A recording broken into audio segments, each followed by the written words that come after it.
All right, let's call to order this meeting of the school board of Granite Falls School District. Please all rise and join me in the pledge of allegiance.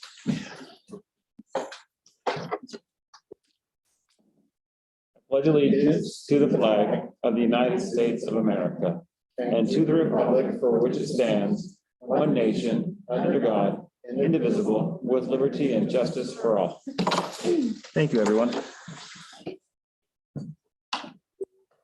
All right, in attendance tonight, we have with us Director Carey, Director Kincaid, Director Yaden Beach, right? Okay. Myself, Director Butler, and also we have Dr. Middleton, who is in attendance with us as well.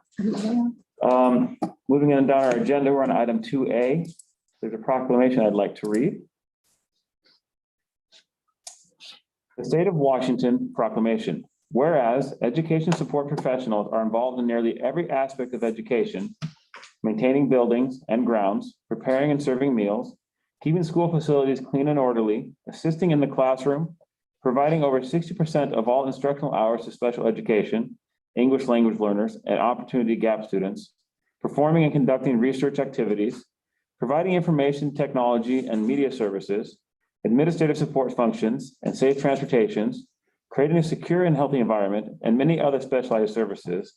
And whereas more than 62,000 education support professionals work with and help students in Washington universities, colleges, and public schools are the backbone of our public education system and deserve recognition and thanks for the outstanding work they do for this state and their communities.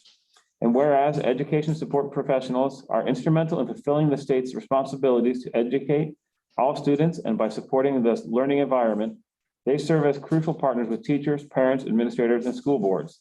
Now, therefore, I, Jay Inslee, Governor of the State of Washington, do hereby proclaim March 14th through the 18th, 2022, as Education Support Professionals Week in Washington. And I encourage all people in our state to join me in this special observance.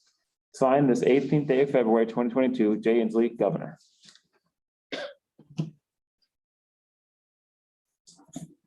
I would like to pay special respect to our education support professionals during the week of recognition, and we had to say thank you for all the work they do helping support our children learn and succeed. So, all right, item 2B, board comments. Let's go random order today. We'll start Director Kincaid. I don't think I've started with you in a while. Do I have any comments? Not really. Oh, I would just like to say thank you to the community for sending me all their questions and stuff. It was a great help yesterday. And that's about it. All right, perfect. Director Carey. Yeah, I want to make sure I say a special thank you to Dr. M and our board chair for setting up a really well-structured interview for the vacant board position. I know that as being board chair for 2 years and doing that once or so, I know how much work that goes into, and I appreciate all the hard work and the pivot at the last end to bring in more community communication and stuff like that. I think that was really valuable personally for me as we were going through the questions and asking, kind of the questions of the will of our community. I also just want to acknowledge, because I don't think we've talked about, or I personally talked about how we are going back out to the community with the levy request again on the April ballot. While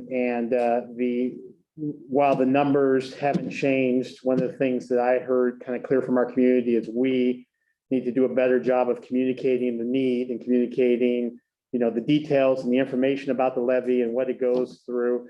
The reality that the McCleary fix, quote unquote, and I'm doing the bunny ears, didn't fix the specific needs of our district.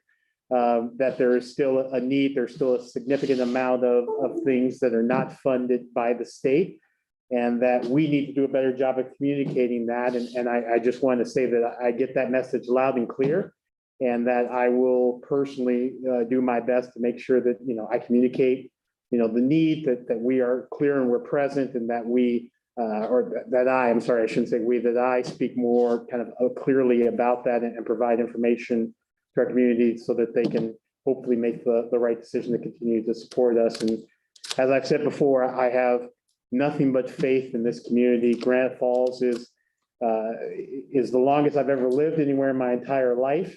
the reason that I've chose to live here and raise my family is the support and the community aspect of this town and this community. And I know that if we clearly communicate the need, that they will, as they always have, will stand up and support the school. So that's all I've got. Director in Reach. Sure. First, would just like to thank Mountain Way for hosting us tonight and for the staff and the administrators just for having us here. A special thank you to the students who prepared a booklet for us with their artwork and their messages and assigned with their autographs and their messages on it. Just thank them and their teachers for the time and the effort just to even put that together for us tonight. Again, I guess, second what Director Carey's saying about getting the information out about the levy and the necessity for us to pass the levy both for the education planning and operations. And I'm hoping I'm getting them I think I got them confused. Education planning and operations and technology, and can't remember the title, but both of those are absolutely required in order to keep our services at the level that we've been able to provide now. And I hope that not only we'll do our very best, I will do my very best to get that information out, but please do feel free to contact us or contact me directly if there are any questions or clarifications needed, because it really is that important to me that we pass the levy. So thank you. All right. Any comments? Sorry, I almost, you're like not in the table, so I don't make sure I got you in the video. Any board comments? Is there anything coming up for the high school? Maybe a battle of classes that might be happening soon? We're all working on battle of the classes right now. And every single class has gotten their themes down and settled, and it's the spring, and so that's going, and spring sports is coming up too. Awesome. Yeah, I saw track started up just the other day, I believe. Yeah. So that's exciting. Thank you. Fantastic. And tennis, I only saw track. I'm not saying there's only tennis, I just only saw track. My comments, I would like to, I guess, echo a lot of what was said. The levy, it's vital for the well-rounded education of our children. It pays for things that the state just has failed to cover. Talking about the McCleary fix, it helped a lot with teacher pay. It didn't help with the way that we're funded for certain positions in the district, and that it didn't help at all with that. And Director, and if you're interested, I would encourage everyone to go back, look at our board meeting from 2 board meetings ago, where Director Carey gave a presentation in detail about what the problem is and where the funding is shortfalling and what our levy dollars are actually used for to help with. I know Dr. Middleton and Director Cruz did that as well. They gave a presentation that you can look up as well. So I encourage them to look at that. And then I feel that I have to acknowledge the board over there, the artwork provided to us by the amazing students of Mountain Way. If I don't acknowledge that I love you, Dad comment on there, I think my daughter would be very upset. So Faye, if you're home listening, thank you. I love you too. And I really appreciate that. So, all right, moving on. Item 3A is a Mountain Way Elementary Annual Report presented by Don Weddle, Assistant Principal, Patty. I've never said his name right. Skirtsky, thank you. I got your back. Yeah.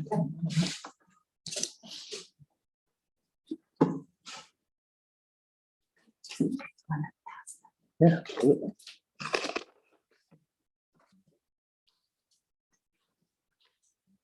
Okay, we're going to do our best here with papers in our hands. Good evening, and thank you for coming to Mountain Way tonight, and we're very honored to have you here. I'm Don Weddle. I'm the principal at Mountain Way. This is Patty Skirsky, assistant principal. And this year, Mountain Way and Monte Cristo have really been working collaboratively. And as we go through our plan, and you are also going to be going through Monte Cristo's plan, you're going to see a lot of alignments this year. So we're really excited about that. This year, we have 4 goals, and those are math, reading, positive behavior intervention support, and social emotional learning on our school improvement plan. Our math goal this year is In collaboration with families, staff, school title coordinator, and district TOSA, Mountain Way Elementary School will increase the percentage of students achieving iReady benchmark scores in math for all students from 11% to 20%. And then our multilingual learners will increase their benchmark from 0% to 20%. Our reading goal is in collaboration with families, students, and staff. Mountain Way Elementary will increase the number of all students reading at benchmark as measured on the iReady diagnostic from 13% to 22%, and our multilingual students from 15% to 22%.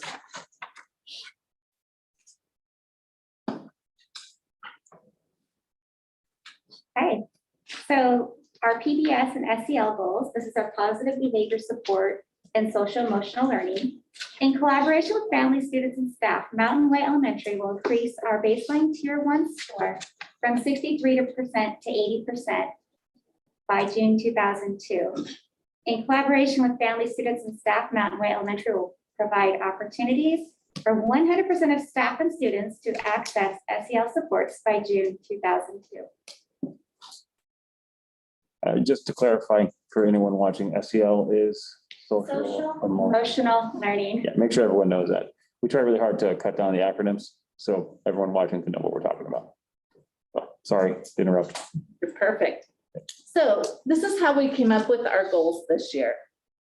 Usually, we've only focused on one content area in our school improvement plan. And this year, and that's usually been math the last few years. This year, as we did our data carousel with our school leadership program or school leadership committee, and then also our building admin, we really determined that reading and math both needed to be our focus. And so last year, our reading benchmark was 45% in the spring, and it dropped to 13% in the fall. Our math was 36% in the spring, and it dropped to 11% in the fall. There's usually a little bit of a drop, but not usually that drastic. And so we thought we really need to put our effort into both contents. Mountain Way also looked at subgroups of student populations, and we decided to really focus on our multi-learner group of students because we saw a real gap in the data, and you guys will see that in just a moment. So at the top is our math goal again.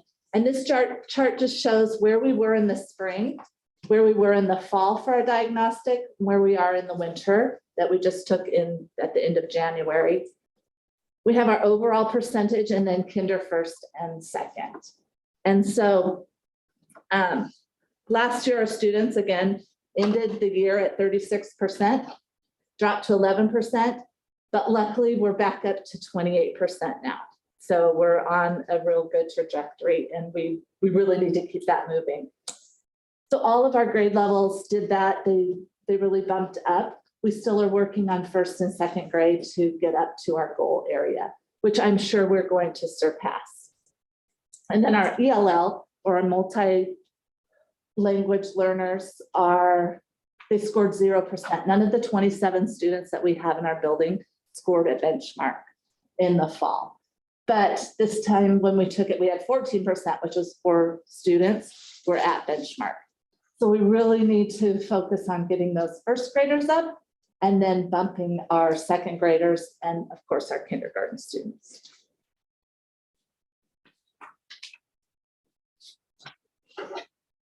So here are some of the action items that we have come up with as our leadership team, and then how we're going to progress monitor them. We just took some of them from our plan, and I'm just going to go over a few of those.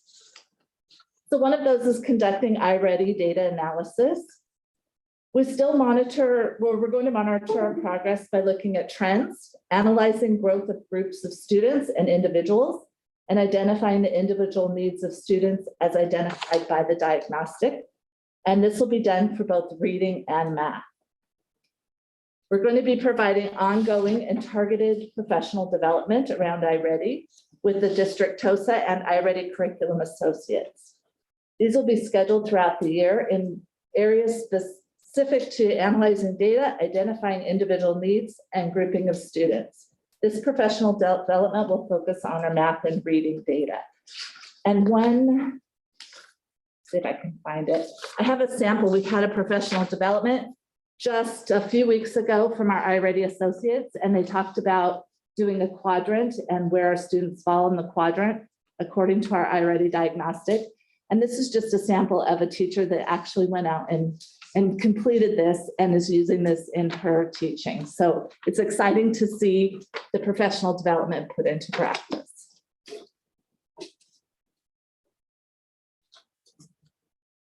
Okay, and then data chats are very valuable and will be used at Monte Cristo extensively.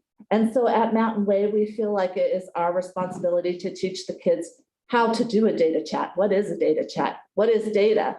And so we're doing that as we prep them. We're teaching them how to look at a graph. What does the graph mean? What's greater than? What's less than? What's more? All of that kind of stuff. And so some of our students are actually looking at their iReady results and then saying, ooh, I could do better. I can do this. Or they're getting 100% and then they are getting like a sticker on a chart or something that recognizes their success. And so this is a sample, and I know it's really hard. I'm really sorry that you can't see it very well, but this is an actual sample of a teacher that will have a blank screen at the beginning of their iReady time in class, and there's no data. And the students are going through their lessons and she's monitoring them and she's providing some small group support for areas that are needed for their iReady. At the end of the lesson time, she'll have a report that shows how many students passed their lessons or weren't completed. And then she goes through this with the students and we'll call them up and she'll be like, oh, you got 100% on your lesson. Here's your brag tag. You got 73% on your lesson. What were you struggling with? Where were you at? That kind of stuff. And so this is the beginning of a data chat. It's very teacher-led, but it's the start. So this is exciting that this is being used at this level.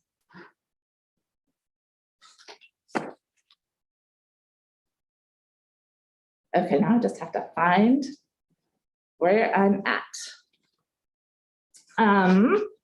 We also are encouraging our students to pass 2 lessons a week in both reading and in math for their iReady. And this is monitored by the classroom teacher and building administration. Last month, 368 students were using iReady pathways.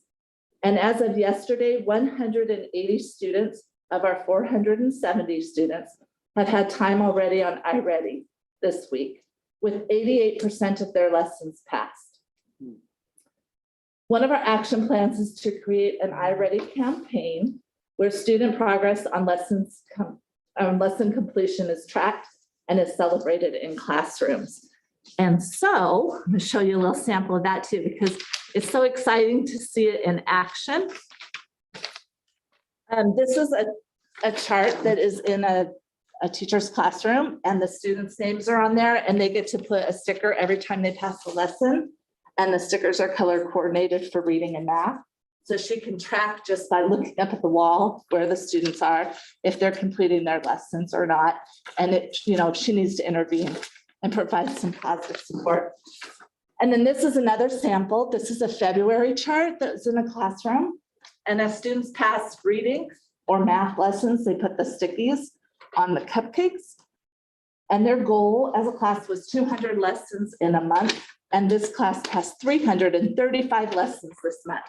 Every month they've been exceeding their goal. So that's a success. I like that. So by focusing on iReady, it allows us to meet the students where they're at and then help them reach benchmark. So for reading, this is kind of the same chart as math. We were at 44%, but we dropped to 13%, and now we're back up to 33%. Our EL learners were at 15% with 4 students that met benchmark, and we still just have 4 students that have met benchmark.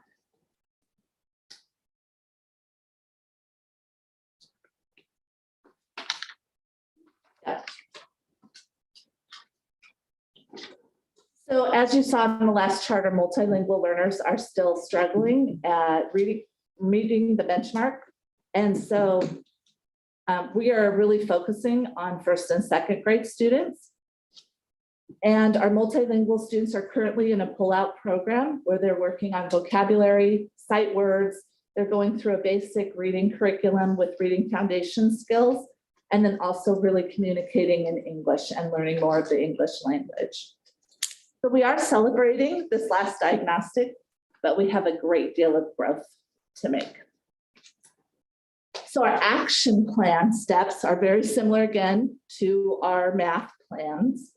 And we wanted to intentionally narrow our focus using iReady to help our students achieve benchmark and then beyond in both areas. Staffers providing small group instruction and intervention based on the needs as identified in iReady, and then, or teacher formative assessments. So we're not just basing all of our decisions on iReady, we're also basing them on formative assessments, classroom observations, anything that they can gather from the student that they need.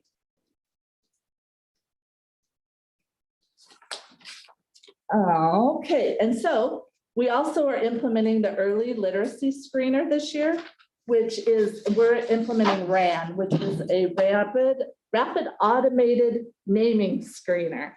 And this is new, and it's really the dyslexia screener that you guys have probably heard about from the state that we have to implement this year. And so we've taught our teachers about that. Our Title I coordinator has implemented that with our staff and our students. And now we are working on looking at that data and what does it really mean? And it's supposed to help us identify students with reading challenges and students that may have dyslexia. It's not just a student has dyslexia, but it's just another piece of data that will help. So teaching and learning in this pandemic has been very challenging, but through the challenges, we've also really strengthened our teaching practice. And, despite the challenges we've faced this past couple of years, the students are making progress this year. Now I'm going to turn it over to Patty, and she's going to share the other two goal areas with you. Okay, data analysis for positive behavior intervention supports. So in collaboration with families, students, and staff, Mountain Way will increase our baseline from 63% to 80%. And we started off our work by going through our TILT team, which is our trauma-informed leadership team. And we rated our Tier 1 positive behavior intervention support practices by taking the first part of the tiered fidelity inventory in January 2022. Mountain Way scored 19 out of 30 on the practices, and our strengths were feedback and acknowledgement of professional development. So our teacher leaders, along with administration, went through and we looked at all the criteria, features, and data of this inventory. We found our low-hanging fruit to start progress on and continued putting additional features into action. So the needs identified on the inventory are the use of data and teaching expectations. So we continued those practices into our building. Go to the next slide. This is the action. So we're collecting data on our big 5 initiatives, which are personal greeting at the door, 5-to-1, visual schedule, class meeting, and mindful transitions. These supports were taught explicitly by staff, by our team through professional development. And we are actually going through and doing some periodic checks about how they're being used around our building now to gather some more data. Other examples of this are including displaying classroom expectations, ensuring all students know our CUB expectations, and the use of tiger tickets throughout the building, playground, common areas. We started our CUB of the Week's assembly and have a public display of student names that have been awarded, of the students that have been awarded CUB of the Week. And as you leave today, you can kind of see it on the right-hand side as you walk out. It's kind of powerful when the little ones see their name up on the wall. Okay. This is our social emotional learning data analysis. So SEL opportunities provided to students throughout the year are second step, bullying prevention, kindness awareness month, parent and staff surveys, We have a full-time counselor, or part-time SSA, and then also our tilt meetings that help us focus on the social emotional learning. Additionally, we are doing a staff survey and staff and family survey to better understand the building and community needs. And in partnership with our SSA and counselor and HR department, we're providing ongoing opportunities and access for health and wellness to staff and students.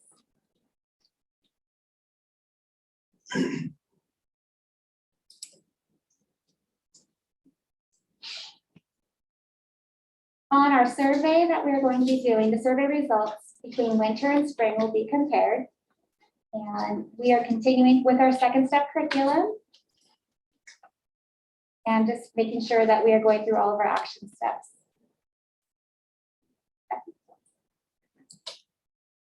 Climate, culture, and other updates. For culture, we implemented a 10-minute meeting almost every Monday. It's an opportunity to hear weekly announcements, hear staff kudos, spotlight student needs for students that need more positive interactions. There's program announcements and our classroom spotlight. The classroom spotlight is where the teachers have a chance to share one great practice they're using with their students and to show how the students are benefiting from it. And with our newer staff that we have, this is really great for them to see for professional development, to see the things that are being used in other classrooms. Celebrations and successes. So many of the things that Patty talked about just a minute ago are our celebrations as well. Some of the other things are our staff's ability to pivot from in-person to online in the snap of your fingers is just amazing. And that has been a huge success this year. So kudos to our staff. Our iReady scores have increased, and on your tables that were passed down, that is our fall scores are underneath, and then our winter scores are on the top. So it shows where our students have performed from fall to winter. And really, it really improved. And so hopefully the next time that we present this, you're going to see even greater performance there from our students. Our arrival and dismissal procedures are a huge success, and it has really given us more learning time in the classroom because of those procedures. So we're excited about that. And then access to iReady for students.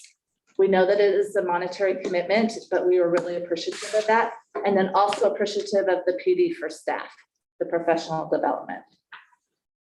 Having a full-time counselor and a full-time assistant principal has been a lifesaver for our students, our staff, and our families. So thank you very much. One-to-one Chromebooks have also been, we use them every single day. And our staff's positive outlook throughout this entire year.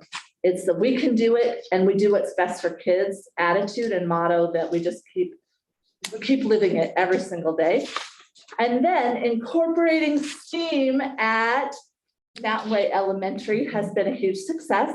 So I'd like to take this moment and introduce Stacy Simmons, or AKA Professor Grumblemore.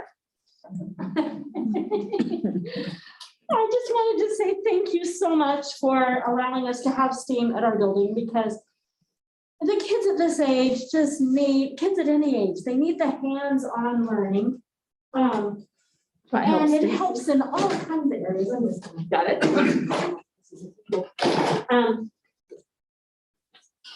And to parents or community members who are listening, when I send out a message, I need toilet paper rolls. Oh my goodness, I have like 1,000 right now. Which are great because we're going to use them. So I appreciate so much everybody's support, because I think it's invaluable. And we have a little thank you note as well. It's not as fancy as the handwriting. I just use the computer, and the kids, not all kids sign like I haven't seen it on this week. So tomorrow, another I love that thing on there. Oh, really? And there's a few pictures of some activities and things that we do. You can small, you can pass it around or whatever. And then we lovingly made you. I say that because this was actually a kid's project that I found in the garbage. But anyway, we made these windmills and they represent there's a little thank you here that we added. They represent, we're learning about energy, right? And then we're going to go home and take our masks off and blow them, because we can't blow them right now, but we can twirl them and see we're producing energy. And as we spin it like this, we lift this load that we put little centimeter cubes in, right? And we can spin our windmill, it makes energy and it helps lift the load. So I appreciate the load that's being lifted by the board and by administrators and by community members to help lift the load of education, right? We're all learning, we're all lifting our load. So there's our little load being lifted. And also to go along with lifting our load and being helpful. This is something that's super cool that I haven't done with the kids yet, but so this is like my practice run with all of you. So I'll be a guinea pig, it's okay. yeah, you're gonna be the guinea pigs. I got this free from the community. So oops, oh, we weren't supposed to see that yet. So what we have to do, you're gonna have to touch hands like this. So everybody touch hands, we're gonna have to have some touch hands. So stand up, make like a circle or something. You're part of this, Julie. You don't touch it.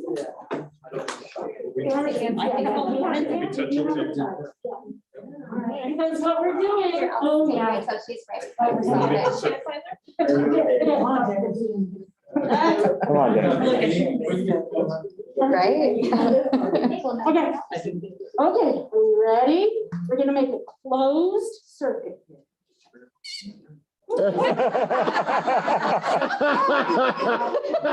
Oh, so we made a closed circuit, and then if we break any part of this. Ooh, Oh, wow. Just testing it. Somebody over there like that.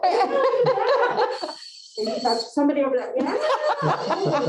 All right, now this is fun. Okay, now, so our bodies are conductors, right? So we need each other. Okay, now watch this. All right. Hang on to Okay, this. This is metal. Gotcha. We're all afraid we're gonna get. You watch those videos, right? Ooh, so this is a conductor, right? Got our conductor. Can I watch this? All right. We love pandas in my room, so. Insulator. Panda. There you go. Oh, so this is an insulator. The electricity won't flow through the panda. An insulator, yeah.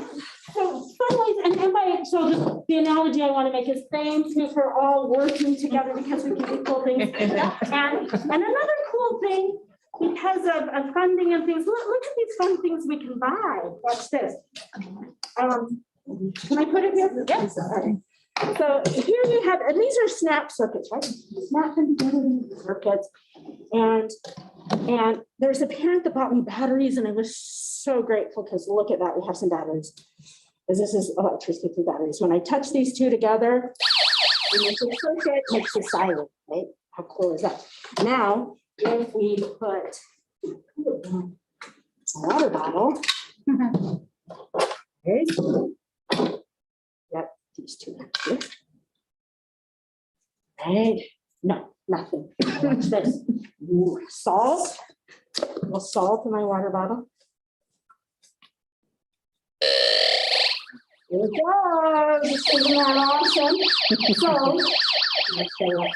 So the salt in the water helps complete that circuit. Anyway, these are some of the learning things that are happening at Mountain Way now because of parents, because of the school board, because of people believing how important it is to have STEAM in elementary schools. So I'm grateful, and I know that the kids hopefully, I know they're enjoying it, and it's good learning. And it also helps with those scores that we're talking about and stuff that the hands-on learning will help in all academic areas. So thank you very much. Thank you. Thank you all for listening to our presentation. We could be up here for hours sharing everything happening at Mountain Way. Do you have any questions? Board questions? You want to, Reed, go ahead. Anybody else that wants to go? Okay. Just jump in. So tell me, how often are the iReady assessments being given? So we're doing iReady diagnostics 3 times per year. And that You've is, done 2 this year? we have, yep, fall and winter, and we'll do 1 in the spring. Will we see the results before like May, before the end of school? Will we Yes. see it? Okay. Yep, and the results come back instantaneously. After they complete it, we get the results right away. And we can make sure that you guys get those. So hypothetically, my son got a flag for rushing. Uh-huh. He was yellow flagged for possibly going too fast. He thinks he wasn't. I assured him it counts the clicks and how fast he's going through those. So for the kids, like, how are we handling that, the flags for rushing? So fortunately, we did not have very many rushing flags this time around. And what we do is we really look at them individually, student by student. And if it is a student that, you know, we know can really go through this and do more than they were showing us that they could do, we might have them take it over, but we really try not to. Sometimes when that happens, they actually score lower than they did the first time. Some kids just know it and just go through it and it marks them as a yellow flag. And it's just because they are able to just go through the lesson or the. They end up in the green and they got a yellow flag. Yeah. So everyone knows that I'm going to ask the next questions because I always ask accommodation questions, right? So I heard you talk about the multilingual learners and I guess I'm going to lump in here the IEP accommodations because obviously we have a high percentage of kids that have different accommodations. So how do we make accommodations either for those multilingual learners, or maybe we don't, and maybe that's part of the answer too. And for kids that have IEPs for accommodations for amount of time to do testing or whatever, how does that? So are you speaking specifically to taking the diagnostic? Yeah, just to make sure that we're covering our bases. Right. The really nice thing about iReady is it's not timed. And so they can stop and start as many times as they need to. We have had some students that have tested in a smaller location. I've had one student that's tested in my office with just me. Sometimes if they're absent, we'll pull a small group, or if they have problems attending, we might pull them in a special group, but it is not timed and they can take as much time as they need. We don't want them to sit and ponder on a question for a super long time because, you know, they just need to move on and keep going. So then I absolutely love the iReady campaign for tracking and celebrating the good work that the kids are doing. I'm interested in the data chat for the K-2 crowd, right? I'm not sure what a data chat looks like at that age, but it's basically just showing them the numbers and saying. Pretty much. Okay. So in the older grades, it will be side-by-side meeting and the student will set a goal and then did you meet your goal? And it usually will have a number in there because iReady comes, it spits out a number. And so the littles don't have, they don't really know what that number is, but they can start looking at their tests, or their lessons passed. Oh, I got 100%, I passed that lesson. And so they start realizing that numbers mean something. Right. And greater than less than is a really good concept for them to learn. So we're just doing baby steps so that then when they get up to Monte Cristo, they'll be able to have those side-by-side chats. I think, I think actually, so I saw you use PDIS acronym, but I didn't see it in the spelled out. For the record and those viewing at home, will you let us know what PBIS stands for? Oh, positive behavior intervention supports. Thank you, appreciate that. Yeah. I just, I didn't notice it spelled out, and so I just wanted to get on the record. Anyway, that's all. Anyone else, Director? Oh, wait, I have one more acronym, SSA. Student support advocate. Those are I'm like our, Social Security Administration. it's our staff that comes around and does our wraparound services with our families. And so when they're really struggling and there's just more going on than what they can handle, we just kind of come in and listen as administration and our support advocates. And we try to find out what their needs are and just support them. Okay, thank you. And we invite each one of you to come if you can. And Carly, you're already here often, so thank you. But come see our classrooms, see our littles in action. It is amazing. Anyone else, board? I just have a comment to say, you know, I've got to see this stuff in action and it's pretty amazing. They're doing awesome. Oh, I did have one more comment for Ms. Simmons. The TP rolls, that's probably from the COVID hoarding. You're now reaping the benefits of the COVID hoarding. Nicely done. I did have one question. If you look at either the math or the English or the reading data analysis, I'm curious. So when you have a spring, so spring 21 kindergarten, does that correspond to the fall 21 first grade? Is that where that's running across? Yeah, pretty much. Okay, all right. So I just want to know where those numbers are tracking. They're not tracking across, they're tracking diagonal down. And we want, so we do track across, even though it's not comparing the same kids. We Yeah. want at least, our Yeah. numbers to stay up there. But yeah, it's tracking diagonally. Yeah, what I'm excited about with iReady is getting more like historical data. I want to see the fall 21 versus fall 22 and fall 23. I want to see what the average is because I'm looking at the numbers. Okay, kindergarten, spring 2021, 6%. But then first grade, 8%. But that's seeing how many of those kindergartners are reading at a first grade level. Right. Well, they just left kindergarten. So I expect that number to be a little bit lower because they just started first grade. So I want to make sure people understand that clear that it's not saying that the 60%, went to 8%, it's the 60% now, only 8% of them are already at first grade. They got to catch up a little. Right. Does that make sense what I'm Yeah. saying? Yeah. Yeah, and last year, our iReady diagnostics were proctored in different ways throughout the year because of COVID. Yeah. And so some were taken at home, some were at school. Kindergarten didn't test in the fall because it was too hard to get them on a computer at the very beginning. Yeah. To take this assessment. And just for the record, it is still really difficult for kinders to sit and take an assessment like this in the fall, but bless their hearts, they just persevered and did their best, and they're on their learning pathways now, so. And then I just want to make a comment for Professor Grummer as well. I don't want to show my age too much, but anyone else have flashbacks of Mr. Wizard? Anyone remember Mr. Wizard? I was having flashbacks of Mr. Wizard, like hardcore. Really? YouTube Mr. Wizard, come on. Right. Yeah, I'm like, this is like Mr. Wizard. Me neither. Yeah. All right, then. Thank you very much. I'm sorry, actually, Maya, do you have any questions? Okay, thank you very much. Thank you.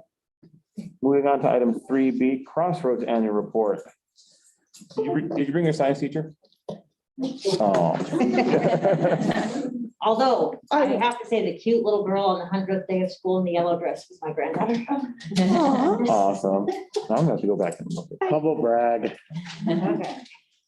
I You say hope humble that brag? That wasn't even humble. when That it was comes just to brag. science, Bridget, I hope we're gonna celebrate the thing that you posted yesterday. Okay, well, that is what I want to start out. Oh, good. I'm ready.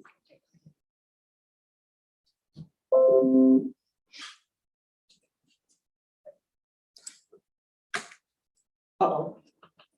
What happened? I'm not very good at this, Dan. You know. Oh, here it is.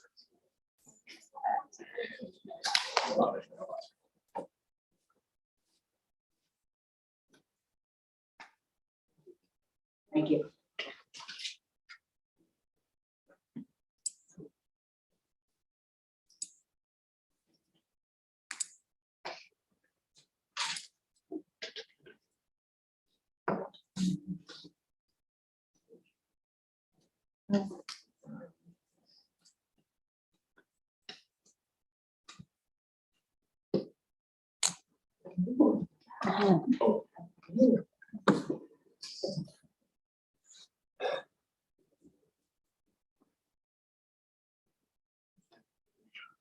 Alright, that's what we got.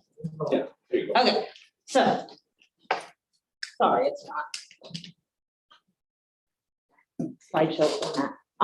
So, but I'll start out by saying, I'm Bridget from Crossroads High School, and I have like a huge celebration because this is, I don't know, it's pretty amazing. So whenever I'm working on a board report, I start looking at all this data and trying to find, just things to bring up. And so I was looking at it and I called Karen and I said, hey, Karen, our students, our science kids scored the best of any alternative school in the county, right? So I was all excited. And then I talked with Jesse and Jesse goes, we scored higher than Snohomish High School on science. And so then I started looking at all of the high schools and all the comprehensive high schools in Snohomish County. I'm going all around, I'm like, whoa, whoa, so like, we scored literally like, from some of them 40% higher than some of the comprehensive high schools. And we even beat Kamiak by 0.2%. So 60.9%. So the two science, and they don't have science books. They teach to the standards. That's what they do. And so they're just really amazing. So if you see Jeremy Rose or Jesse Nelson, I just want to give them a shout out and also give the kids a shout out. It's just, also the science test is much shorter. And our students, a lot of the students at Crossroads have been diagnosed with ADD, ADHD, right? So their attention spans are a little shorter. So I think that's probably part of it as well. I think they kind of lose interest in these longer tests, but a lot of it is just they're smart and they have amazing teachers, and it just shows that with great teaching and they can do anything. Okay, so our programs, oh shoot. This sort of describes the programs because I know I haven't even met everybody, so it just describes the different programs. If you could just take one and pass them down, just so you have something to refer to. So Crossroads High School is a block program that is 8:30 to 2. We have 124 students. 3 of them are in Running Start part-time.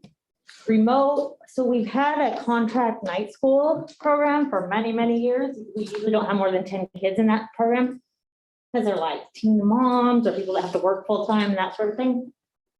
But because of COVID, we have had this huge growth in our remote program. So we have 54 students in that program. And we're just, it's kind of been reactive. We've been, doing the best we can to serve them the best way we know how. And then Open Doors is our dropout re-engagement program, and we have 52 students. Actually, it's 54. Count one up here. I guess for today. So our first goal was collaboration with our staff, students, and parents, a percentage of Crossroads students completing dual credit courses, which those are CTE courses, or courses at Running Start, will increase from 26 to 35%, and homeless students will increase from 17.6 to 30. And when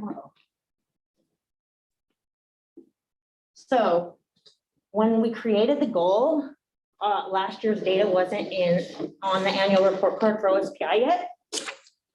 So when we created the goal, we were looking at the overall was 26.4, homeless 17.6, and then non-homeless was 32. So there's a huge gap, right?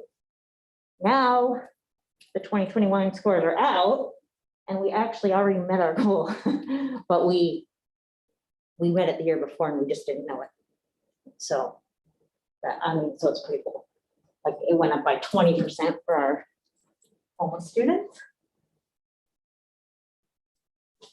And the actions that we've done is we're trying to increase our options of dual credit courses to ensure more equity. So it's been helpful to have the CTE director, going to all these different colleges to try and get dual credit options for us.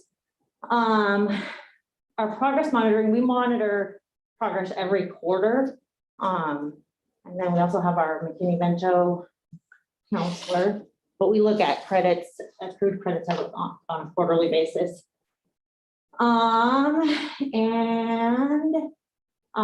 Just looking at curriculum, looking at sort of at testing. And then we also monitor, the main thing we look at is our annual report through OSPI. So our second goal is about decreasing the dropout rate and decreasing in our dropout rate. So when we look at the OSPI data, we can look at it desegregated. And so that's how we figure out what groups of students are not being served or are not achieving as well as other groups of students. So for dropout rate, our males, we're dropping out at a higher rate than our female students, which, so that was the group that we were really going to target and focus on.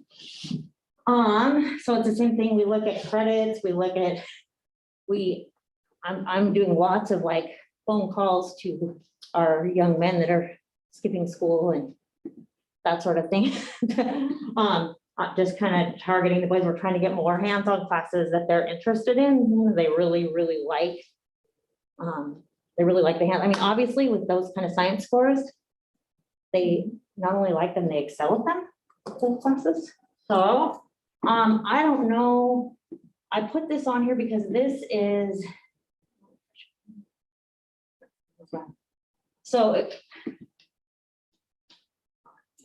I want to show you guys really quick, just the.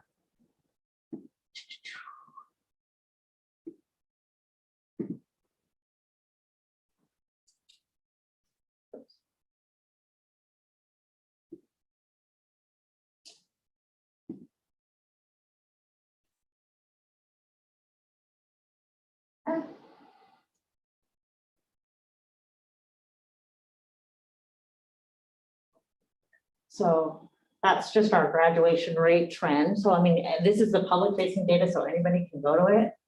But we go to. So this shows, this is really important. So this shows, this is our on-time graduation rate, which is really what, you know, that's the main thing that shows up on the OSPI report card. And then our 5-year and then our 6-year graduation rate, right? Because we don't give up on kids, and not every kid get it done in 4 years, and we're okay with that. Like, we don't push them to get done if they are not ready to be done. So if you look at our 4 and 5 year, I mean, 5 and 6 years, so 69, so in 2019, 69% completed in the 69% of the kids that were still in school completed in 5 years, and then 79 in 6 years. We have the highest, 5 and 6 year graduation rates in the state, or we did. I'm not sure if we still do, but last year we did. So I think that says something to you. Yeah.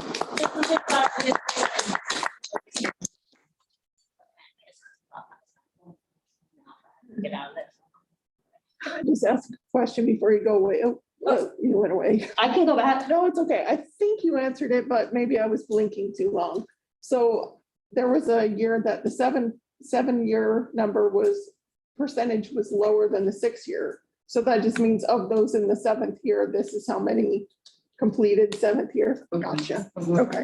Yeah. Thank you. And that's Crossroads, and we also have open doors. So part of what's happening is the older kids, now that we're getting younger students at Crossroads, we're really, the older kids, open doors is a percentage. They have to be behind a certain percentage of credits, but sometimes we're referring those kids to open doors because they need more intense case management. So, okay. And then our third goal is very similar to Mountain.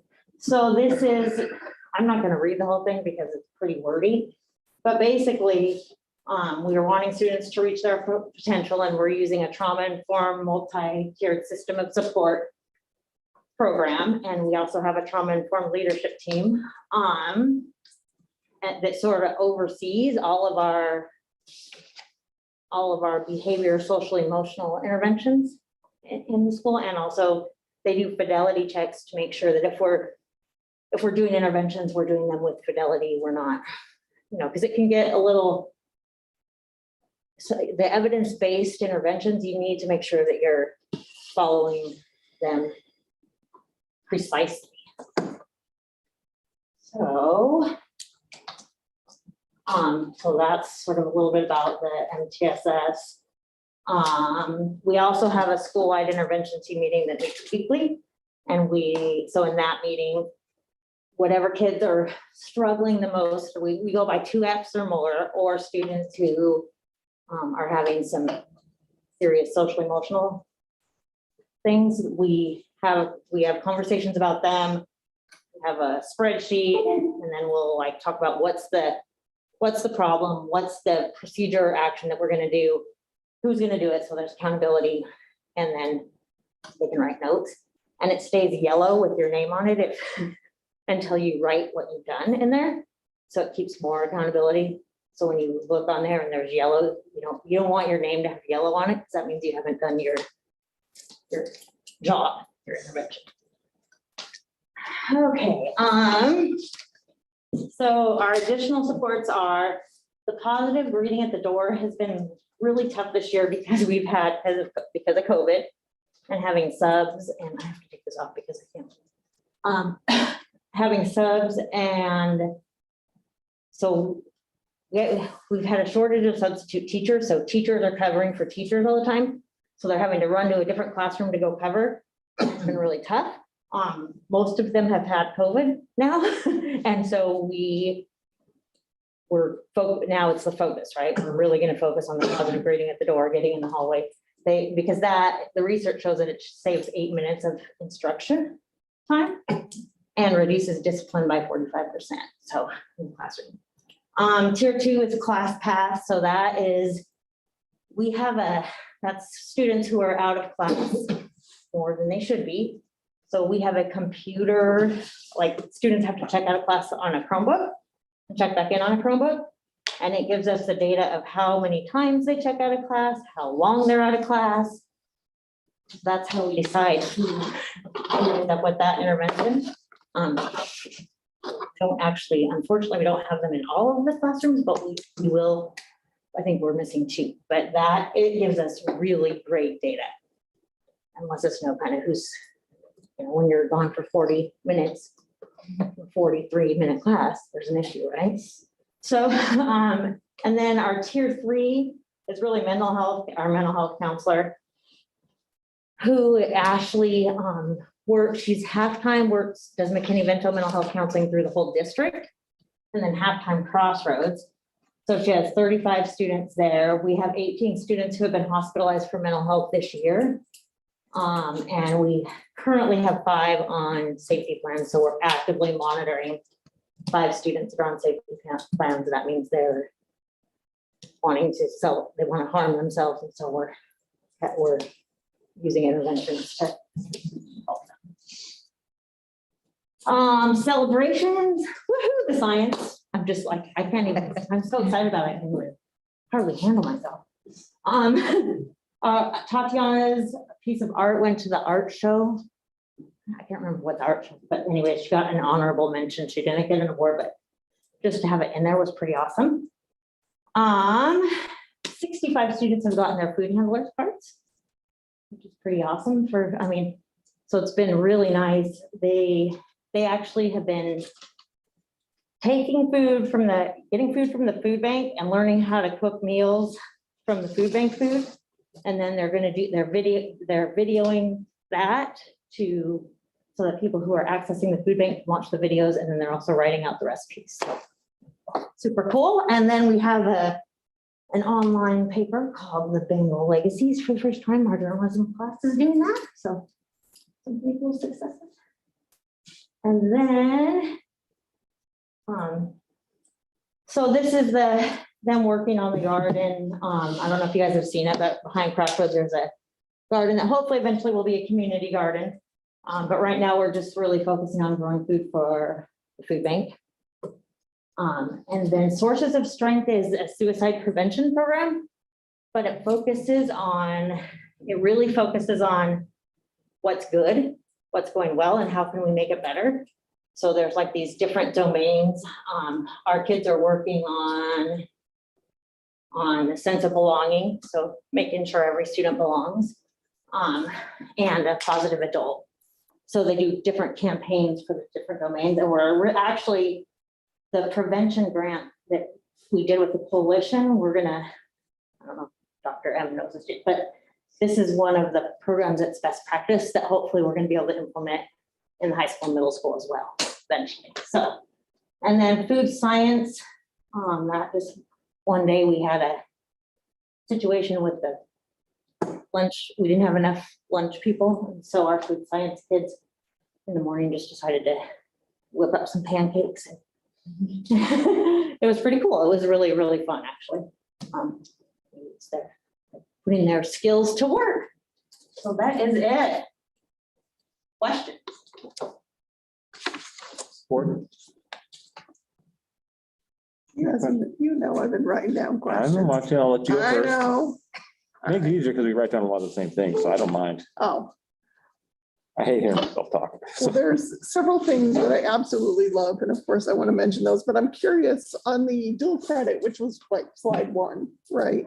We talked about, just for everyone, we talked about a CTE, and we talked about his running start. But the importance of that for students, especially Crossroads students, the dual credit is just because it advances them toward graduation, right? Well, towards graduation, so it can be used as one of the different pathways for graduation, yes, but also they can earn credit at community college and you already walk in, earning credit, maybe it's people who never even thought about going to college, and all of a sudden they realize, wow, I have 10 credits at the college, I have 15 credits at the college, if I can do that, then maybe I can keep going, so I actually think it's almost more important for Crossroads kids for that reason. I feel like that's more important than the pathways for them because we can figure out other pathways, but just the encouragement and, building self-efficacy and growth mindset, those sort of things, I'm just curious about the most popular classes. You were saying the science classes are popular, but I'm just curious of the dual credit, kind of which ones are the ones that students like?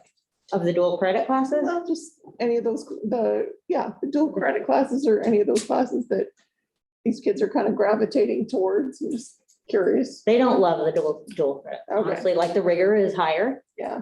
So, because they are going by the college syllabus, so So it's that's the kids that need to science. really want to persevere. They love science classes, they love psychology, and they really like the whole, it's not horticulture, I can't, okay, it's not horticulture, it's natural resources, something, sustainability, Right. and then food science, those two are team teaching.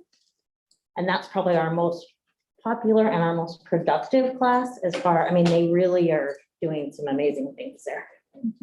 So just shout out for the 20% increase in, for the homeless students, the increase there, and the highest graduation rate, and honestly, the 65 students that got their food handler's permit, that's something that allows them, it's increases employability, just Mhm. even to have that, so Yeah, very cool. pretty Shout awesome. out to them. Go ahead. Director, okay, Carrie. I had a question and maybe I missed, maybe it was already asked. I was looking at it when Director Beach was talking. So we already met the goals. Are we gonna increase those goals? That we've met, well, honestly, I don't, Because I know at some point you hit, yeah, it's one of them. yeah, And because it's been so crazy with COVID this year Yeah. and having so many different people in the classroom, I haven't increased it Okay. because I feel like, well, I understand for dual credit, there's a saturation point. Only certain kids are actually gonna wanna take it. So I mean, right, and we, it's not realistic to say 100% of students are gonna do it because they're just not. right, well, and I was really hoping we could offer more dual credit courses, but we haven't been able to. It's the same 3. Yeah. So hopefully next year we'll be able to offer more classes and then. That's my next part of the question is what do you think the goal should be, like the continuous goal? So like I said, 100% is not realistic. What do you think it should be? I think it should be 100%. 100%, okay, all right. If you think it is, go for it. I'm excited. I mean, I think it should be 100% of students. I know, I get it. It's not realistic, but still. okay, and that's fine. Same with graduation, even not for on time, but I feel like. Yeah. Yeah, I feel like it should be 100%. All right, cool. That's a very respectful answer. Perfect. That's all I had. Maya. All right, thank you so much. Great job. Fogging up, and I can't see. 3C, CTE quarterly update prepared by Kevin Davis.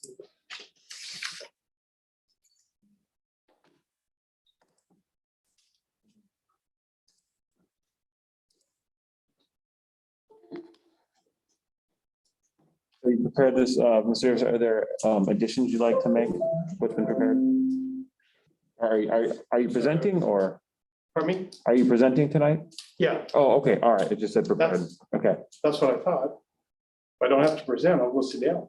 The report's been shared with the board. Yeah. I don't know if there might be questions though. Yeah, so yeah, it's usually when it says prepared by the means prepared, we reviewed it. If you have anything to add, we would love to hear anything you add because the report, you know, we prepared last week. If not, questions, or if there's anything you want to highlight, feel free to highlight anything you think is just amazing, please. There's a lot of information, sorry. No, and I apologize because I'm used to doing it from the side that we would already present. So I'm sorry, I didn't mean to throw that hiccup in there, I'm sorry. no, and so next time I'll know better, so I won't do it, but I've got a real quick Yeah, PowerPoint please, to oh, yeah, highlight some of what I Go for it. do, and Yeah. of course, now that it's assuming I can yeah. close that. I'm gonna close that. Yes, use the little. Oh, there you go.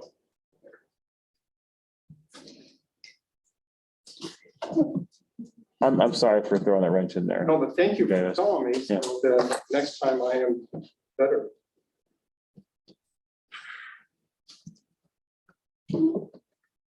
So this is a quick slideshow presentation since we Please. presented our, just a couple of months ago, that I wanted to highlight some of the board report and just kind of fill in on some of the stuff.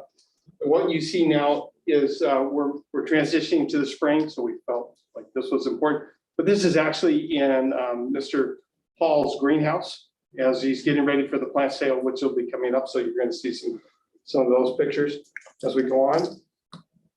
So we got word just this week that we, how I put in for grants, and we just were awarded a $50,000 grant on Monday from OSPI. So as you list the total grants that we received from OSPI, and that includes the $17,000 that Mr. Gallagher submitted for his aerospace grant. So far this year, we've received $93,143 from OSPI grants that we put in, and then Ms. McKenna Ellinghouse, our new ag teacher, has also put in for some grants, and those total, she did 5,000 and then 2,500.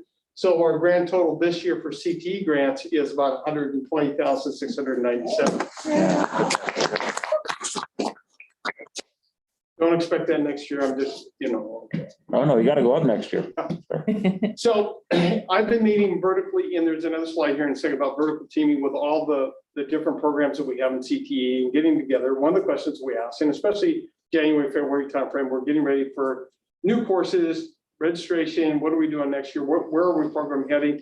So this is just a quick slide of some of the things that we're looking at to offer. Doesn't mean that we're going to have these courses because kids might not sign up for it. We have framework. I mean, there's other hoops that we need to go through, but these will be some of the courses that we'll bring to the GAC committee, the community or community committee, to say, hey, we want to do this. And as you can see, the wonderful class that they have in Crossroads, the Agricultural Sustainability, we're going to mirror that up at the high school.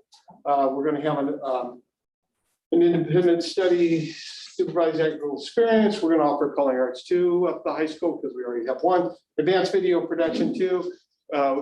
Kids that take AMM now, it's just one AMM class. So now we'll be able to offer AMM 2 so they can get 2 credits for it, which helps for their CT graduation pathway. The high school is interested in journalism, so we're going to see if that goes. And if it does, we can run it with CTE credit. And I have the frameworks. Actually, we're going to get them from Cedar Woolly, who's doing this. So if that goes, and robotics.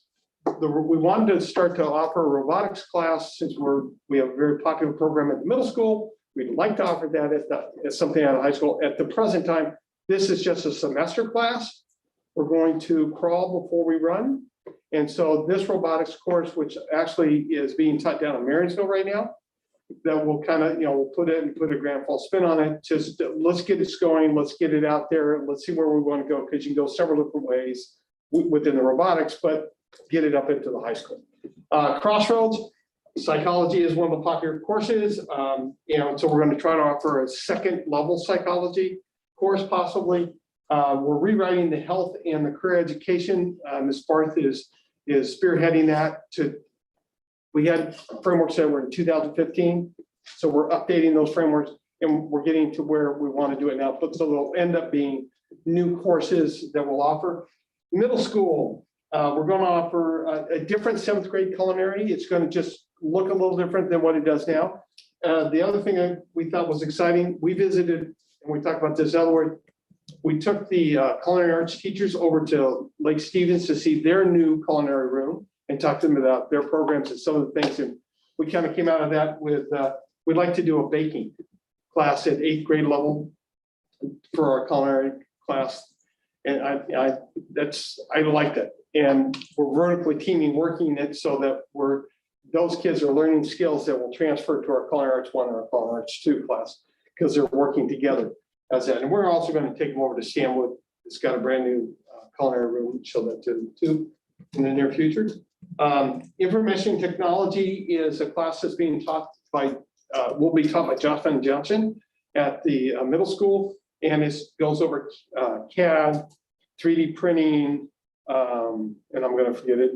Mr. B will be able to just rattle these off. But we're going to offer this at the 7th grade level, 45-day class for those kids.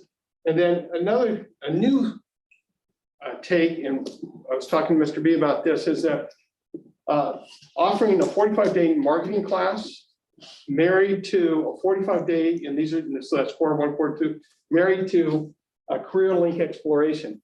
The career link exploration is really out of whatever it does. They do this at the 8th grade level. This matches right up with your high school and beyond plan that you have to do at the 8th grade level. They're going to do career exploration. It's tagged into getting business people to come in and talk to the class, is taking the class out to visit businesses. It's exploring what businesses we have around us that kids could be interested in. Just that's all it is to get interested in. And so we're looking at possibly offering that next year for our 8th graders at the middle school again. And if this does well, then it's an easy jump to see they have classes for 10th and 11th graders, that ever does along this career link exploration. So again, it's not just let's build it at the middle school. How does it go 7-12? And that's what we're looking at. Okay.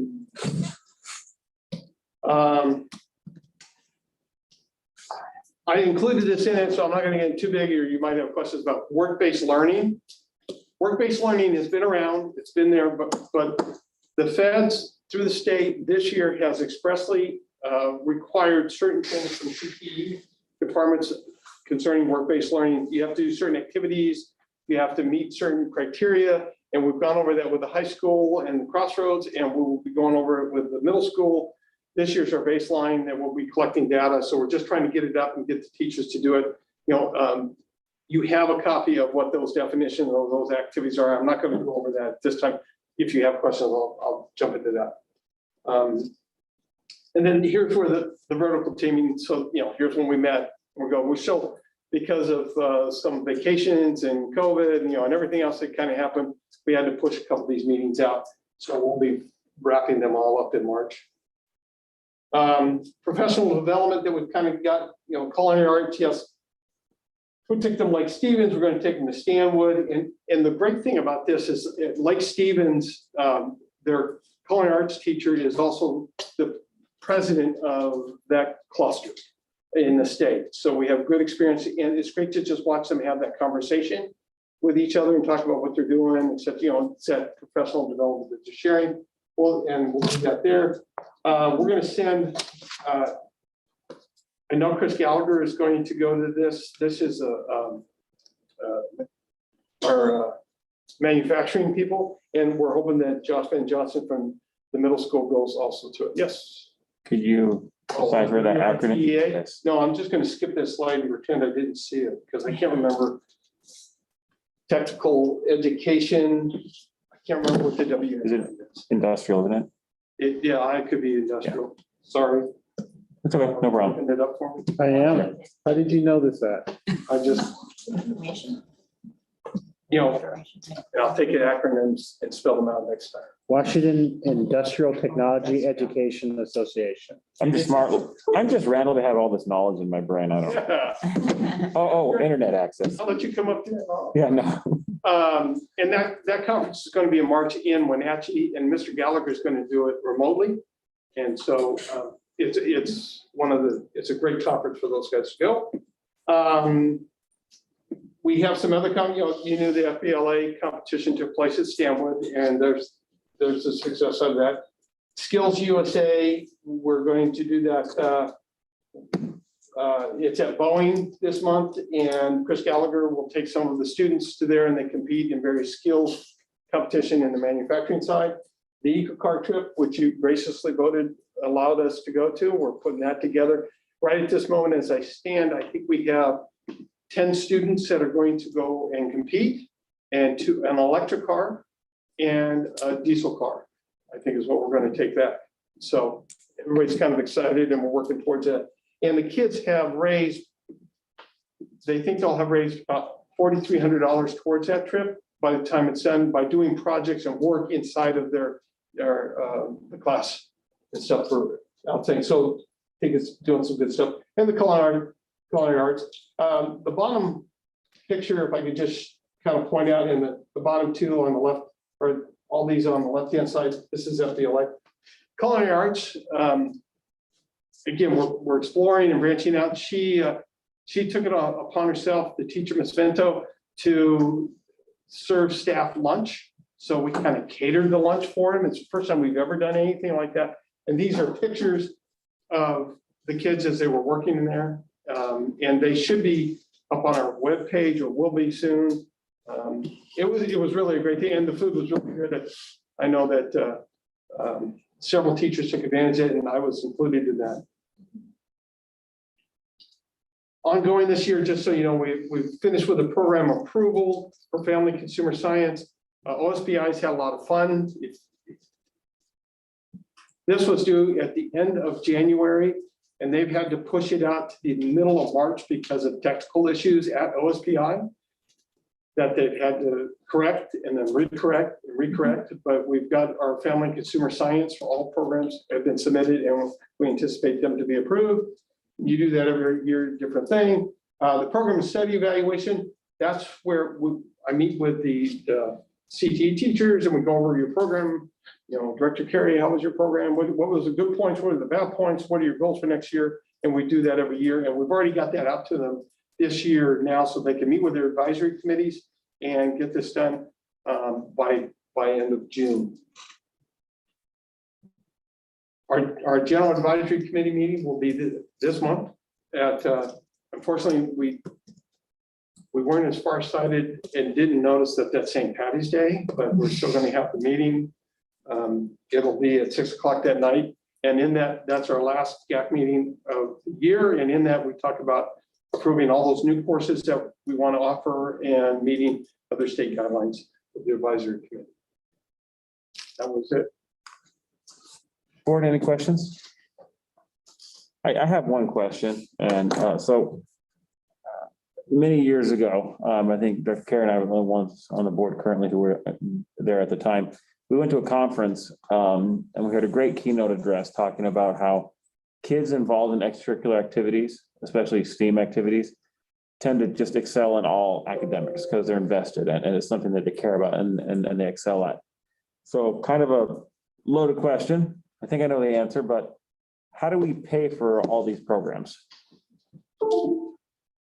So the way the state works is that if it's a CTE state-approved course taught by a state-approved CTE teacher, then you can turn in the students that are taking that course to receive what's called enhanced funding. Yeah. So we get the regular funding for them, and then we get enhanced money. And this comes just for CTE to support their programs. So if there's a shortfall, where do we make up that funding at? So I'm looking for an answer, and it's one word. You mean the prototypical school? that's- It starts with an L, a levy, yeah, and this is like, and I asked you this question, it's loaded. Leading a little bit. I was gonna go the other way with 12%, but I was leading you, we'll talk about regionalization in a second, but I just want to make the point that I love this work because it gets kids engaged. And just like Professor Rummermore told us, that with this kids learning science and technology and culinary arts, that makes them better readers. It makes them better at math. It makes them more engaged in school. And this is a vital component of the education system. And the state doesn't fund us for that like they should. And that's where the levy kicks in. And that's where we get the successes from the levy dollars. And I really just want to make that, known, especially in this report. It's very, very poignant at this time. in just a, you said it all, so I'll just muddy it up, and it's not the intent, but the CT and enhanced dollars that we get that helps pay for the CT teacher and their benefits and their teacher and all that stuff. It's just like the regular basic ed dollars it's set at prototypical numbers. Mhm. So it doesn't pay for the whole CT teacher. Yep. And again, that's why we're going back to the levy. We're back to the prototypical model piece, and the levy has to offset those separates for us. Board, any other questions? Thank you so much. Thanks for looking at it. No worries. All right, 3D business report prepared by Marshall Cruz. Marshall, was there anything you'd like to add to the report? Just a call out that I included projections for enrollment for next year. Similar to the past, 3 or 4 years that we've done this, we brought in a average size kindergarten class, rolled all the grades up, and rolled off the seniors, and kind of dialed back Crossroads a little bit, because we know that some of the high school students end up at Crossroads. We don't want to double dip on those enrollment numbers. And it kind of takes us from this, yesterday's count was 2164. Our projection for our budget for next year is going to be 2200. We think it's really conservative. It's probably going to be higher than that, but we'd rather plan conservatively and then react during the summer if those bodies start showing up. And just kind of looking for a thumbs up to go forward with those numbers from the school board. Tonight? You can look at it all you want for, you can give us a thumbs up next week, next board meeting if you want. We're not going to be going forward for a while, but just thought we'd start the conversation. Yeah. I mean, your math makes sense to my mind. So, I mean, I'll look at the numbers a little more, but it's very logical. I'll have to look a little closer. I didn't know you were looking for, Yeah, I wasn't I aware of that. cruised through it and I was like, oh, that's interesting, but I didn't know you wanted buy-off, so let Well, me. we're not gonna start the budget for a while, so Okay, Yeah. just trying to start the conversation. Okay. Second, just call out is that, we've gone through half a year's worth of payroll now, and it is more expensive than we anticipated to run school this year. There's just a lot of extra supports needing to be in place for kids, and it's gonna be difficult to grow our fund balance this year, I think. I think we're gonna go sideways probably. do you have a number that equals sideways? Sideways would be 1.3 million like it was the end last year. We would have to be about 1.8 million to meet our fund balance. So we'll probably have to have some talks about that down the road, about how we want to adjust that policy based on, the COVID interruptions. When it's a bullet point that says above staffing costs, adding risk. Is it just because we had to get more substitutes because of the COVID interruption? So part of one of the things with the prototypical school model, it actually for a teacher that we're funded for, if we're funded for a teacher, which we know we're not funded for all the teachers we have, we're funded for 90 teachers. We get 4 substitute days for each one of those teachers. Well, every one of our teachers gets 12 sick days, 3 personal days, and then COVID leave. And so the amount of leave available to them is much greater than what the state funds us for. And this is a small portion of why it's costing us more. But when you have teachers out for 10 days on quarantine, or they're out because their students are on quarantine, having to have subs for, 10 days at a time. Well, that teacher, best case scenario, is allocated for 4 days for the whole year of substitute time in the state. So that money comes out of our levy.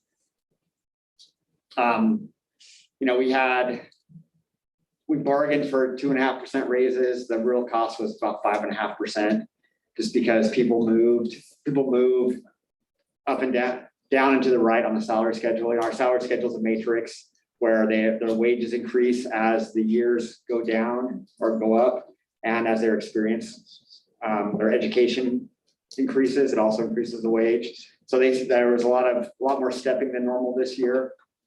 And we're having to have a lot of student supervision, paraeducators. So a lot of staff supporting, monitoring, reorientating students into the classroom environment, because they've been out of the classroom for 2 years.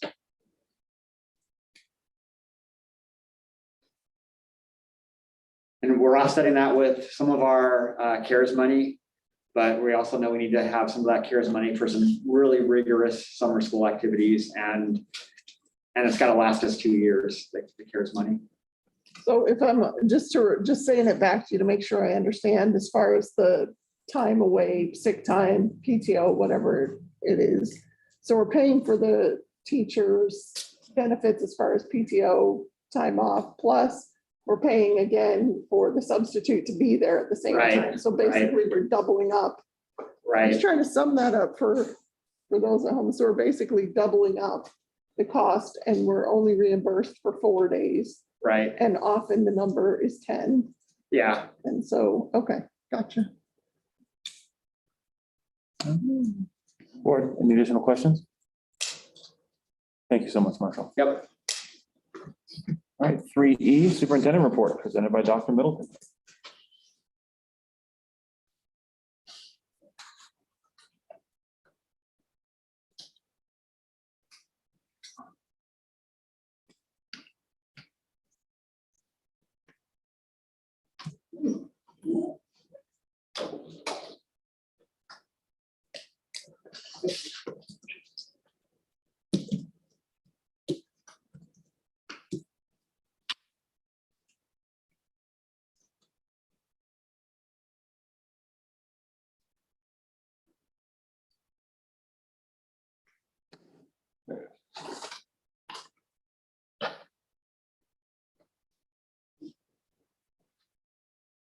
Well, good evening. Just a few things to go through tonight.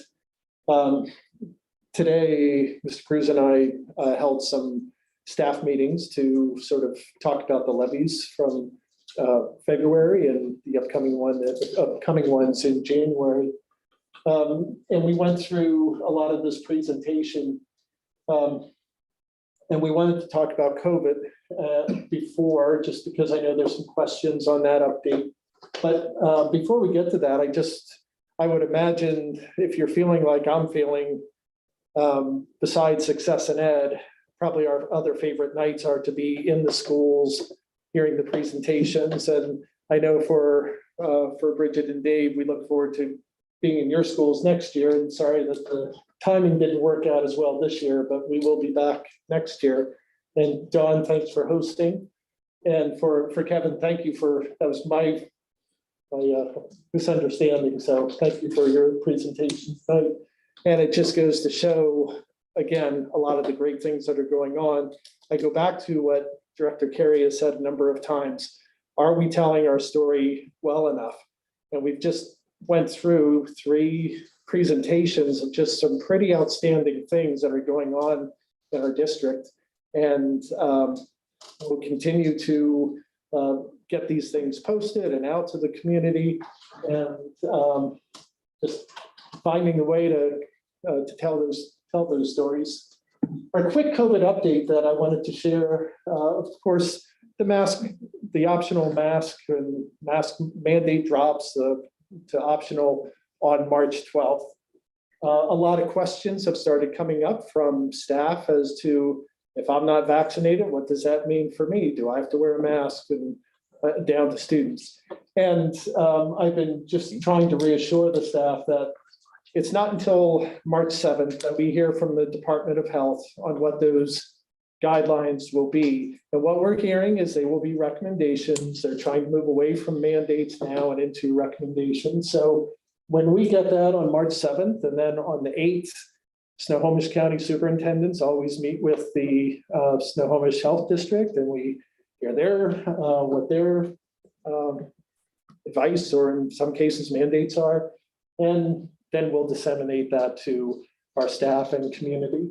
So that's what's coming up, and I just really encourage the staff, let's not speculate, let's not get too worked up, let's wait to hear. That we've been doing that the entire 2 years. We've waited to hear from the state, we've waited to hear from the Department of Snohomish Health District, because they are the ones who are overseeing what we do. Then we started talking about February 8th a little bit. And, you know, I think after these last few weeks in visiting with stakeholders and teachers, and that really, I think we're going into April confident, but not complacent. And there are some things that we don't want to take anything for granted. We feel good about what's coming up ahead, but we've certainly also have heard what you've heard. Let's get more information out, and we certainly will be doing that more often. But in sharing this with our staff today, you know, just some district information, our enrollment is up, and I think that's great news. 3/4 of Washington districts lost enrollment this year. Families decided to go elsewhere, but our district has actually increased in enrollment. Our community is growing. We heard the other day that another development of 100 homes was being planned. And then the following day, we learned that, oh, it's not just, they're not thinking about, they've already broken ground. And so that's more on the west side of Granite Falls. And so I think we'll continue to see this growth.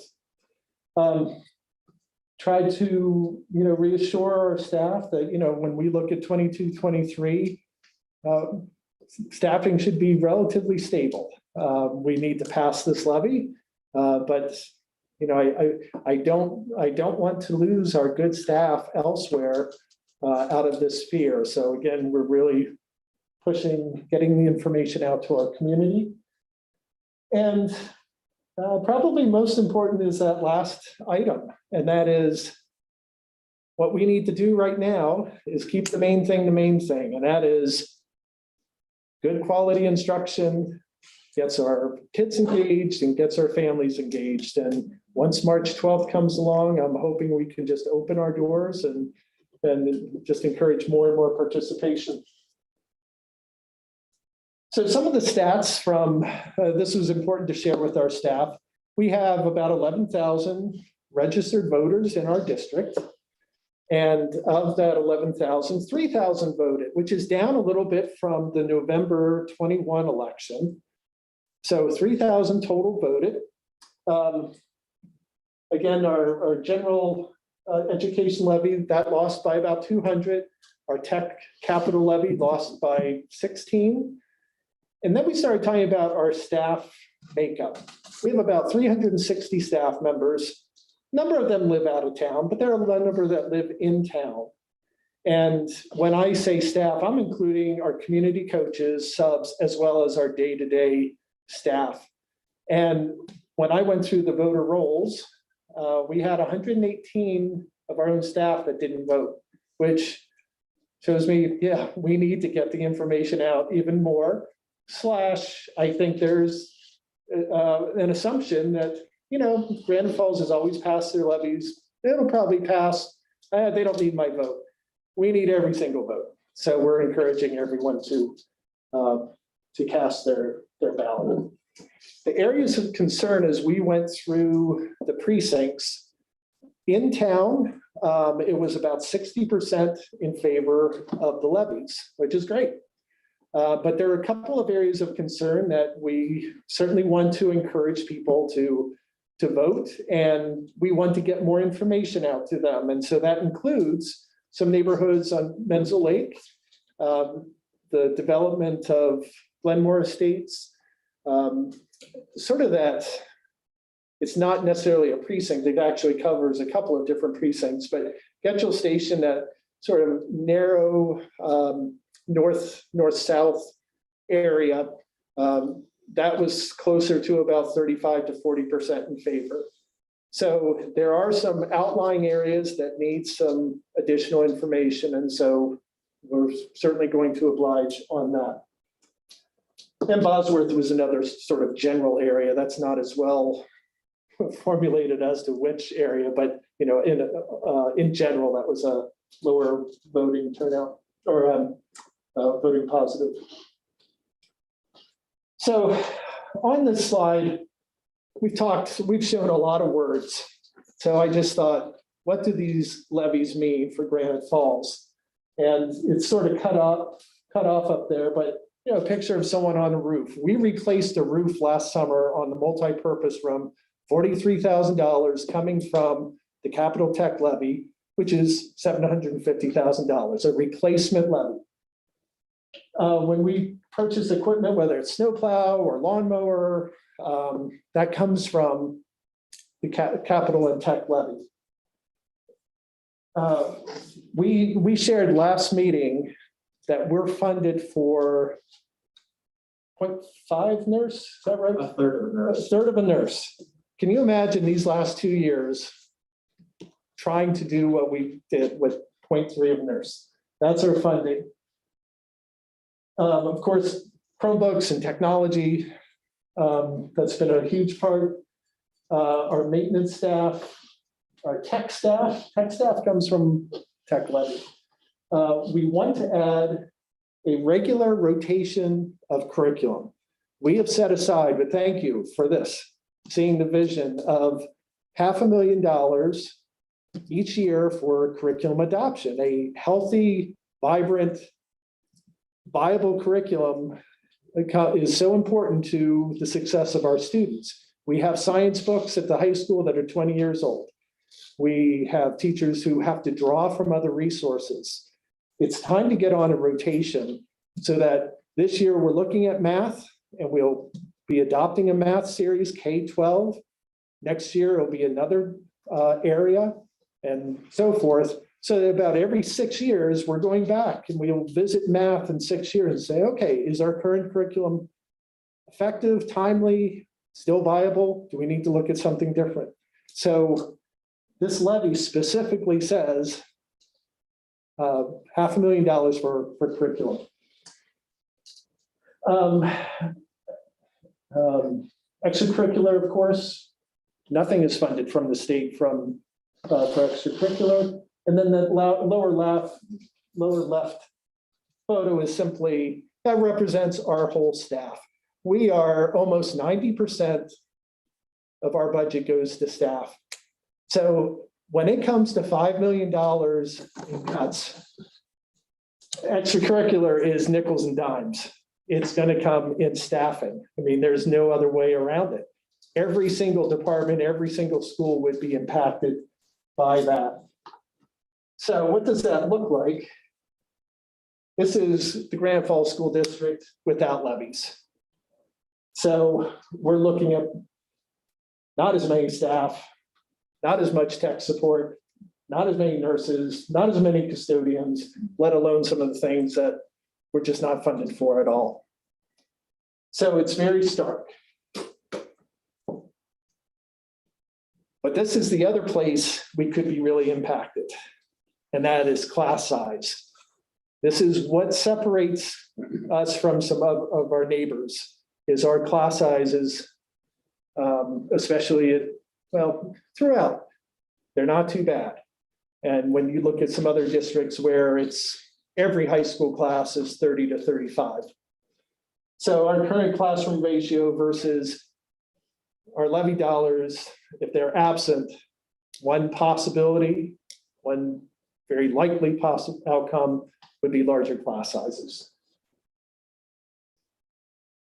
So some other factors to consider last night we had the interviews with our candidates, and it was just interesting to hear again, some feedback on our communication, because I feel like we have sent out so much information, but if more is wanted, we will accommodate that, and we will gladly provide even more. I asked our staff, if you have questions, if you're talking to your neighbor or a colleague or a parent who wants more information, please pick up the phone, call any of us at the district office. We want to provide that answer. Certainly know the facts, share the facts. Our website, Melanie's done a great job of updating that even from the last election. So it's just, we have FAQs, we've got just a ton of information. And as soon as you go onto the website, it's the first thing that a person will see. So we always want to direct people back there for really a comprehensive look at things. And then, of course, I told the staff, don't be afraid to set this record straight. If there's misinformation that's out on social media and it needs clarification, go ahead and set the record straight, or call us and we'll go online and get the facts out there. Then, of course, be registered, get out and vote. So those are just some of the conversations we've been having, a lot of it today, but this is certainly our emphasis for looking at April 8th, and a lot to be done and just getting a lot of information out. So any questions or comments? Board, question, comments? Quickly, I have one thing. Yes. I want to highlight that when you were showing that, two things, actually. Number one, when you said extracurricular, for those that are watching from home, that is football and that is marching band, and those were up there, and that's a big deal to this town, right? I mean, that is the fall in Granite, and without the levy, that's not on the next slide. That's a big classroom, less teachers, and the bare bones staffing otherwise, right? And let me just be clear for the record, this is not to diminish the value of extracurricular. They are so vital for our students Oh, to be absolutely. successful, There's just no to be funding for engaged it. in school, but they are not funded. And what we're expected to do is provide, as you said, classroom instruction first and foremost. And secondly, and I mentioned it last month, and it's not like a scare tactic, but it scares me, is that Granite Falls School District is a major employer in Granite Falls. And this doesn't affect just our school. This affects our community in that these are jobs for families in our community that will be lost if we don't have the levy. And we're trying to say, this is important, not just for students. This is important for our community and for our families. We're a major employer and we love our employees and we want to support our employees. So we need the community to support our employees as well. So anyway, thank you. Thank you. 3F, board reports. I'll start with WIAA. Spring sports that, as we talked about earlier, are starting. Other than that, there's nothing new that I got. So let's move on to ledger report. Carl, Director Carey, sorry. Carl is fine. The House and Senate released their proposed supplemental budgets this week. The proposed budgets reflect the legislature's commitment to health, well-being, and learning recovery, as well as support for stabilizing some of the impacts of changing enrollment. So just to talk about enrollment stabilization for a little bit. Obviously, as Dr. Middleton referred to, 3/4 of school districts in the state of Washington lost enrollment. Obviously, they created budgets and they staff based on a specific enrollment, as we do, as every other district does. Due to that loss of enrollment, the result would normally be, well, to lay off the proportionate amount of staff to be able to do that. The legislature, through enrollment stabilization, is trying to stabilize that enrollment so that districts, unlike Granite Falls, that aren't experiencing an enrollment decline can maintain needed staff, as we've talked about, as we want to do with the levy and stuff like that. So the realistic way that that looks in the classroom is these districts, when speaking about classroom ratio, have, right now, lower classroom ratios. They have less students and they still have the same amount of stabilization. So the legislature is going to kind of stabilize, lock in that enrollment based upon a certain level, or that staffing based on a certain level of enrollment. So the House and the Senate have different versions of that enrollment stabilization in their budgets, and there is a preference. There's a preference for the House bill. There's a preference for the Senate's operating proposal because it provides an additional level of funding. And OSPI actually was good enough to kind of create a spreadsheet, an Excel document that kind of shows every school district's difference in or what they would get in additional enrollment based upon the House budget and the Senate budget. So, they'll talk about the consolidation. So just to quickly run through that and just talk about some neighboring districts. Now, keep in mind, these numbers I'm giving are additional funds that they will receive over their FTE count. Arlington School District, they won't receive any additional if the House bill budget was to pass. However, in the Senate budget, they'd get another approximately $2 million. The Everett School District in the House bill would get an additional $5.3 million, and in the Senate bill would get approximately $3.9 million. Marysville School District in the House would get nothing, but in the Senate would get an additional $3 million. Monroe School District, about 630 in the House, about $4 million in the Senate. And the Sultan School District, sister district, looks a lot like us. We get an additional $677,000 in the House, an additional $300,000 in the Senate. So, foregone conclusion, guess how much Granite Falls would get? $0.0 in the House and $0.0 in the Senate. Now, I don't say that to, I have a lot of strong feelings about our relative funding relative to the way that things always shake out. I'm a realist, but essentially what's happening is again, larger school districts that have a staffing level based upon a certain enrollment, which enrollment is what drives everything, as you guys remember from my presentation. They're now getting the additional funding to have these lower class sizes, to then be able to do extra things. They've passed the levy and all of that stuff. And granted, again, good problem to have more enrollment than not. But we've talked about our funding doesn't even meet our needs based upon our regionalization factor. And in all of these budgets, we will get bupkis, nothing.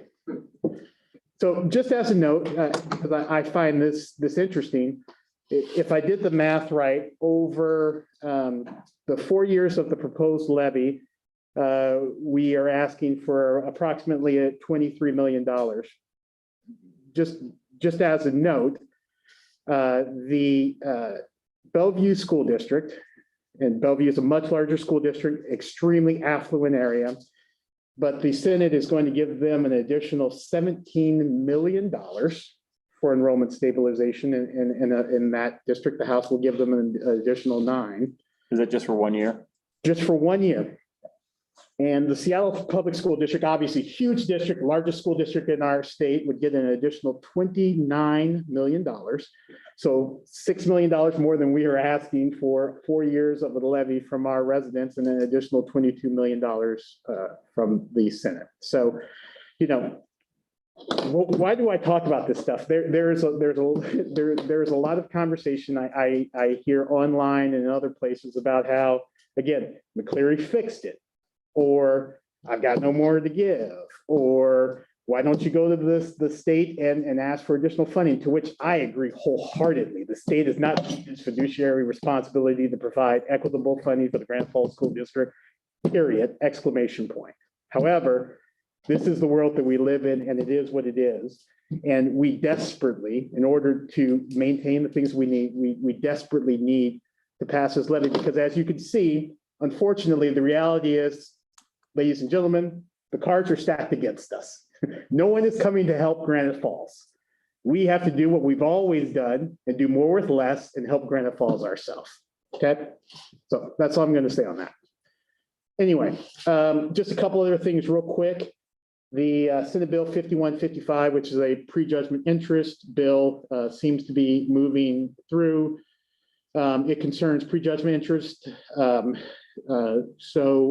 Without getting too complicated, essentially, if a school district is found in the calculation, if a school district is found liable for something, the calculation of interest begins on the day that the thing happens. So, you know, as legal fees go and as the legal process goes, you know, as it goes through the cycle, if that process takes 5 years, from the day that the thing happens, you have to pay interest from day one. Obviously, that's a significant impact to school districts, especially small districts like us.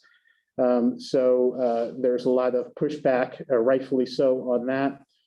The other bill I wanted to talk about is there is some movement still on the House Bill 1664, which is the one that concerns the prototypical formula, specifically though, just for physical, social, and emotional support. So nurses and paras and stuff like that, where they're going to change some of those formulas that we talked about and increase them, again, not to a level of equitable need, but that seems to be moving forward as well.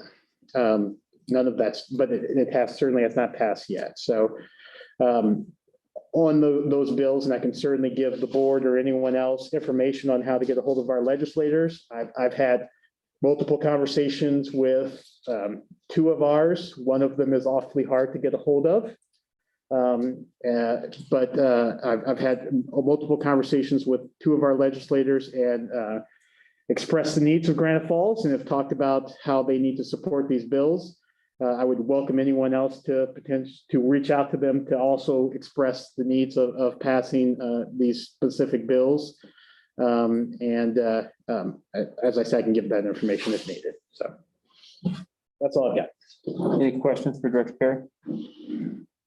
Thank you so much. I just comment of the passion. It's something that's made us angry for years. And you just keep giving us more to be angry about. I appreciate that. 0.0. I'm like, I understand the reasoning and there's logic behind it, but it's just another example of, granted, it just makes me angry. So thank you for keeping that fresh. All right, community report. Oh, sorry, what? I said Director Kincaid. Just a few little things. The community liaison page has been a success so far. We've gotten a lot of great feedback from the community. They're starting to get involved and active with it. So that's been awesome. The other day, I just simply made a post looking like a hot mess in my backyard, letting people know about stuff going on. And that I think got the most feedback. That a lot of people were like, it's nice to see who you are. And so that really fueled the fire about telling our story so that everybody can know who we are. And so that's going to be a main thing coming up, and just kind of information vomit coming out pretty soon about levies and meetings and all of our stories. So. Perfect. Any questions? Thank you. Moving on to item 4, items from the floor. We had 2 people sign up, and I got paper in front of me. So, all right. So first we have Julie Mayer signed up. Okay. So you understand the process of how this works? Yeah. Did you want me to read through it? Just understand you have 5 minutes. Yeah. We ask for what's the word we use? Civility. So not slanderous, attacking anyone, nothing of that nature. Probably. Things that you mail to us. Huh? This is stuff that you mail to us. You already got yours? Everyone got theirs. Okay. I just don't want to say paper. No, there's another. I've already printed it. So Okay. there you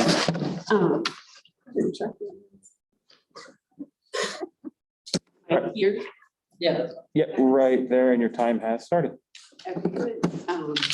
So good evening, members of the board. Never before in the history of Washington has your job been so difficult. I extend my gratitude for your service. Since the National School Board Association has attempted to weaponize the FBI against certain concerned parents, I'm unfortunately compelled to state this disclaimer. This and the enclosed documents are in no way mean to cause you to feel threatened in any way. I hope that you see these documents as an opportunity to receive support. The enclosed public disclosure request have been served to all directors of the Granite Falls School District, many districts across the state, including Seattle. Several more throughout King County will be or already have been served same documents over the next 30 days by thousands of parents statewide who have come together as unified voice. To ensure this effort has recognized a demonstration of support, the Snohomish County Sheriff has also been given a copy of these documents and informed of our peaceful intent. We recognize there is a fundamental conflict of interest between school government and parents. School government has a vested interest in the system as a whole, while parents have a vested interest in the children. We have identified that the source of this conflict may stem from the fact that our local school boards have been forced to give away increasingly more decision-making authority to the Washington State School Directors Association and other state agencies. The Superintendent of Public Instruction, Chris Rickle, has clearly threatened to withhold taxpayer funds that rightfully belong to our school district based on whether or not we comply with health policies, we may or may not agree with. Nowhere in the revised code of Washington is power granted to Mr. Rickle or the Office of Superintendent of Public Instruction to withhold or bribe with the funds they are tasked to dispense to local districts. Is it possible that if Mr. Rickle indicates or acts on the threat of withholding funds, that this would imply extortion on his part? We the people founded this country with a structure that was designed to keep the greatest authority at the local level of the government. Yet our governor and state agencies have made unilateral decisions for the whole population while ignoring the voices of local school boards and parents. Perhaps we lost sight of the original vision of strong local authority when we let state and federal agencies like WASDA, OSPI, and the National School Board Association gain enough control to withhold our state funding over matters that should be a personal medical choice for everyone. All of us share the responsibility of getting ourselves into this dangerous predicament of a few people dictating to the masses. We also share the responsibility of getting ourselves out of this predicament. This is a whole solution. This is a solution path forward. The documents are enclosed. Our first act of helping you, our local school board, take back your rightful authority to determine how best to represent the parents of the district. Please use these public disclosure requests as an opportunity to educate yourselves and us so we can better understand the entanglement we find ourselves in with OSPI, WASDA, and other state agencies who are overstepping their legal authority or lawful authority boundaries. According to RCW 28A.345.020, all Washington school boards are required to be members of WASDA. Most other states do not have laws that compel membership. Their school boards have the authority to choose whether or not they want to take guidance from various state agencies, but not here in Washington. In RCW 28A.343.100, school board members are again compelled by law starting in 2022 to take governance training and cultural competency, diversity, equity, and inclusive standards. These words are referring to critical race theory, sex education for children as young as 5, and curriculums that promote transgenderism. These are just two examples of how our state legislature has taken away your authority to choose what you're taught and what you will be compelled to promote to our children. Representative Joel McIntyre attempted to introduce a bill in the current legislature session, proposed that local school board members in WASDA be optional rather than mandatory, making membership optional. 30 seconds. Can I please have a couple extra minutes? We are limited I'm to all- 5 minutes. Sorry. We got to keep it fair and the same for everyone. You know what I'm gonna say, I'll just finish the last part. As we finish the 2021-22 school year, we envision a harmonious partnership between parents, school district leadership, and legislatures to restore the freedom of personal choice over what our teachers and students wear on their faces and put in their bodies as well as restore authority to the local government. However, if these freedoms are ignored by the Granite Falls School District, we will take our children out of the public school system by the. That's fall of 5 2022. minutes. Thank you very much, Julie. I appreciate it. Children have been withdrawn. Julie, thank you so much. It's 5 minutes. As a body of parents across Washington State. Dave, you're up next. Thank you very much. Cooperation for help, and we sincerely are telling you, we understand your hands are tied, and we just want to help you get your children back to state. I have to keep the same for everyone. I understand. I appreciate it. I do have it. I have read it. I know, I understand. Sorry. 5 minutes and like 15 seconds. I'm sorry. But it didn't work out. I hope you understand. I have to keep it the same for everyone. I do understand that. And I just, I know, I'm sorry. thank you very much. And I do appreciate all you guys, regardless of what anything looks like. First off, I'm going to talk about really what everybody else has emphasized today. It's going to be a re-emphasis and really just saying what you guys have said again.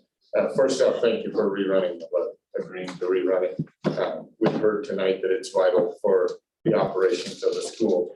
Dr. M, Carl, Marshall, you've all mentioned that we run in a very lean district, and in the 20 years that I've been here, I would echo that sentiment that yes, we are a very lean district. We've had a number of taglines since I've been here. Learning is first. We are Granite. We expect success. Really, our tagline right now is we've done more with less, and that continues to be what we've done. And it seems like we start to make some growth and we get some financial security and stability, and then something happens. And we've heard tonight that our enrollment is going up, and that means our services for kids need to increase also. The impact and the loss of $5-6 million, and Director Veach mentioned this, we have a number of school district employees that live in the community, and just that loss of income for the community will be devastating. But then I think about the kids, and you heard Bridget and Dawn and Patty talk about just the social emotional pieces that are going on in schools. We lose that support, and then we just basically put the kids on an island and say, here, fend for yourself. And so that's part of the impact, a great deal of the impact of the $6 million loss. And then the extracurricular activities.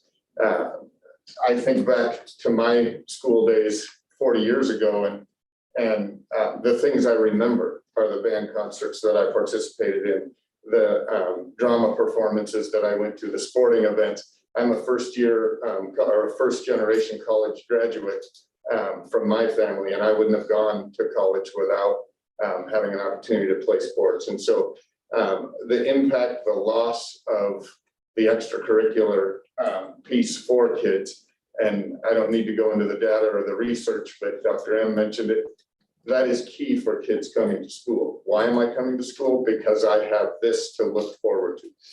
Probably really bad for a principal to say, but I don't remember my English class. I don't remember my history classes that much, but I do remember my baseball games, and I do remember the band concerts. And so you continue to ask, what can you do? What can you do? What can you do? Share our story. Go out on social media. When you're meeting in your community groups, make sure you share our story, because it is vital that we pass this levy. I'm 100% confident in this community that we will pass this levy, but I think the work needs to start today, and that we need to do the groundwork to get this thing done in April. So thank you for your time.